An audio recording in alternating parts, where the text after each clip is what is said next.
سلیقہ ہے آرزو کا نہ بندگی۔ بسم اللہ الرحمن الرحیم۔ السلام علیکم ورحمۃ اللہ وبرکاتہ۔ گھریلو علاج اور وظائف چینل پر سب دوستوں کو خوش آمدید۔ آج انشاءاللہ گھریلو علاج اور وظائف چینل پر نسوار خانہ کیا جائز ہے یہ عرض کیا جائے گا۔ نسوار خانہ جائز ہے یا ناجائز اس ویڈیو میں عرض کرتا ہوں، ویڈیو کو اول تا آخر ضرور دیکھیے۔ آج انشاءاللہ اس ویڈیو میں آپ کو بتائیں گے کہ علماء اہل سنت کے نزدیک نسوار خانہ کیسا، نسوار خانہ جائز ہے یا ناجائز۔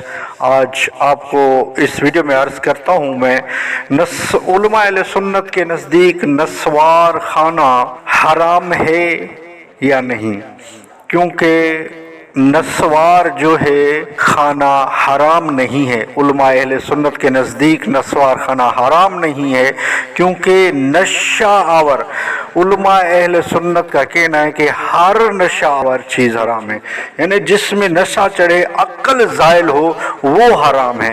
تو نسوار خانے سے عقل زائل نہیں ہوتی، نشہ نہیں چڑھتا، یہ ایک عادت ہے، بری عادت ہے۔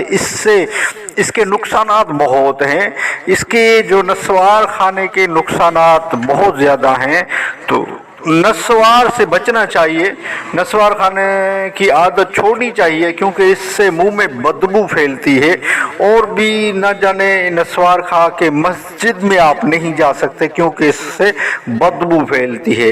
ویسے نسوار خانہ حرام نہیں ہے، یہ مکروہ ہے اور منہ میں بدبو پیدا کرتی ہے، اس سے کراہت واضح ہوتی ہے۔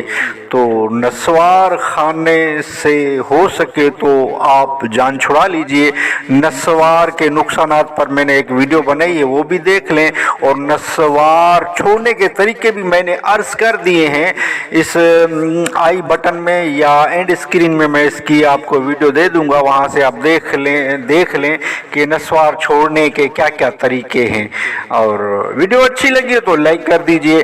گھریلو علاج اور وظائف چینل کو سبسکرائب نہیں کیا تو چینل کو سبسکرائب کر دیجئے، بیل آل کے بٹن کو دبا لیجئے تاکہ جب بھی گھریلو علاج اور وظائف چینل سے ویڈیو بنے تو اس کا نوٹیفیکیشن آپ کو ملتا رہے۔ نیکسٹ ویڈیو ملتے ہیں۔